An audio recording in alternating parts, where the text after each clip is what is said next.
Hi అండి. ఈరోజు Sunday special chicken curry. చికెన్‌లోకి కావాల్సిన మసాలాలు గ్రైండ్ చేసి పెట్టుకుందాం ముందుగా. ఇప్పుడు ముందుగా చికెన్‌ని పసుపు వేసి బాగా క్లీన్ చేసి పెట్టుకుందాం. నెక్స్ట్ స్టవ్ ఆన్ చేసుకొని కుక్కర్ పెట్టుకొని చికెన్ వేసుకొని అందులో 2 స్పూన్స్ అల్లం వెల్లిపాయ పేస్ట్ వేసుకోవాలి.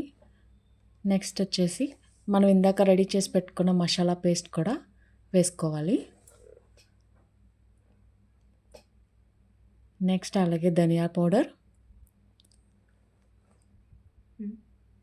కొంచెం సాల్ట్,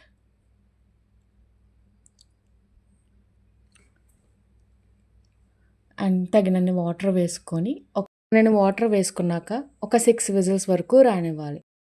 ఇది రాసి కోడి కాబట్టి నేను ఒక 6 విజిల్స్ వరకు వేయించుకున్నాను.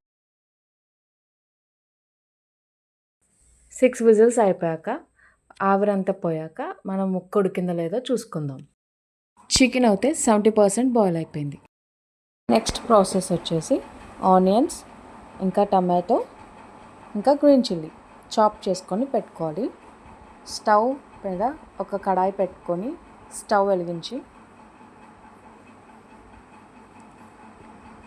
తగినంత ఆయిల్ వేసుకోవాలి. చికెన్కి సరిపోయేంతగా చాప్ చేసుకున్న ఆనియన్స్, ఇంకా అలాగే చిల్లీ కూడా వేసుకోవాలి. అవి కొంచెం గోల్డిష్ బ్రౌన్ కలర్లోకి వచ్చే వరకు ఫ్రై చేసుకోవాలి.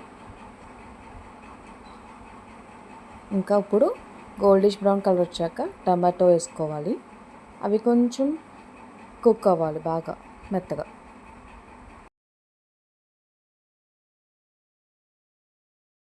ఇంకా టమాటా మెత్తగా అయ్యాక కారం, ఒక 3 స్పూన్స్ కారం, టేస్ట్కి సరిపోయేంత సాల్ట్, పసుపు,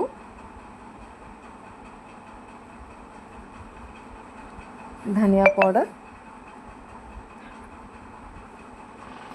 అల్లం వెల్లిపాయ పేస్ట్, ఇందాక చేసి పెట్టుకున్న మసాలా అవన్నీ వేసుకొని బాగా కలుపుకోవాలి. కలుపుకున్నాక అందులోకి మనం ఇందాక రెడీ చేసి పెట్టుకున్న బాయిల్ చేసి పెట్టిన చికెన్ ఉంది కదా, అది ఇందులో వేసుకోవాలి. ఇదంతా మసాలా చికెన్కి పట్టేలాగా బాగా మిక్స్ చేసుకోవాలి.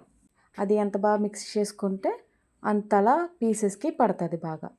మనం ఇందాక బాయిల్ చేసాం కదా చికెన్ని, ఆ వాటర్ని ఇందులోకి వేసుకోవాలి. 5 మినిట్స్ బాయిల్ చేసుకోవాలి.